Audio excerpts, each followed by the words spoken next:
Turn to your neighbor and say, this is the action call.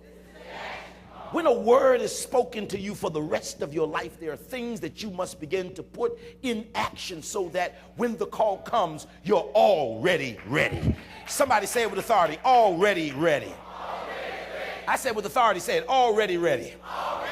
When this call comes, I am already ready. I ain't got to get ready. The old folks used to say, I got my bags packed. I'm waiting for the Lord. I am ready to meet Jesus. But the Bible teaches us this lesson. When the king goes into the room, he notices that there's one individual who is not in wedding clothes. And it almost seems unfair that the king turns in and says, well, what did you come in here without the clothes on? And the young man said, oh, I'm my bad. I apologize. They invited me and I came. And the king is insulted because the king understands what his position is. And his position is a position of royalty. And he can't understand why you can bring your raggedy self in here and feel okay after you've seen what the code is.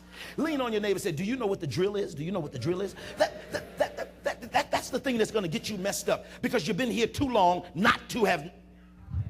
You've been hearing this message echo to you over and over again, but you have not done anything in preparation for this blessing. And the king is upset because the king says, do you know how many people I murdered? Do you know how many people I slaughtered? Do you know how many people I cut off so that you can have a position here? Y'all ain't hearing this.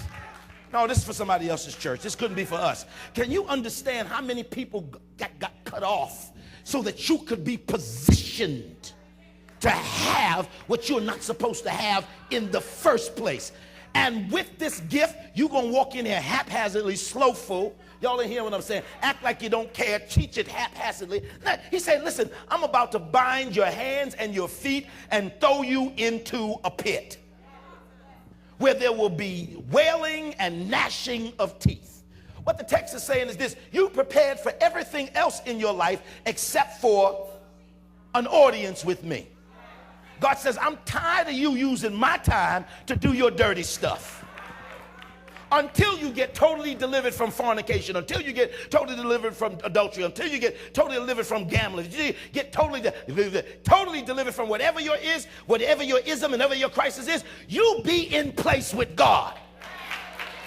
He says, since you're already jacked up, don't take none of my time and give it to the devil who already has you. Oh, I can't get no help in here. I want my time. And when you come before me, you better come before me dressed and sanctified. Oh, look at your neighbor and say, dressed and sanctified. Y'all ain't talking to me tonight. Say it, dressed and what? And what? Sanctified. But do your sinning on your time and not on mine. Do your nonsense on your time and not on mine. And I promise you, if you do give me my time, you won't have no time to sin. I'm going to say it again. If you give me my time, you won't have no time to sin. Because when you start paying attention to me, I'm going to keep you busy.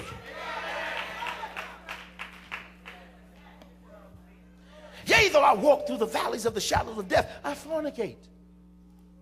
Yea, though I walk through the valleys of the shadow of death, I stumble and I fall. You're falling and you're dying because you're walking. This is not to be walked out or walk it out or walk it. No, this ain't no walk out. This is a run thing. You gotta pick up the pace. Write the vision and make it plain. Write it on the tablets so they that see it will run. Touch your neighbor and say, are you running yet?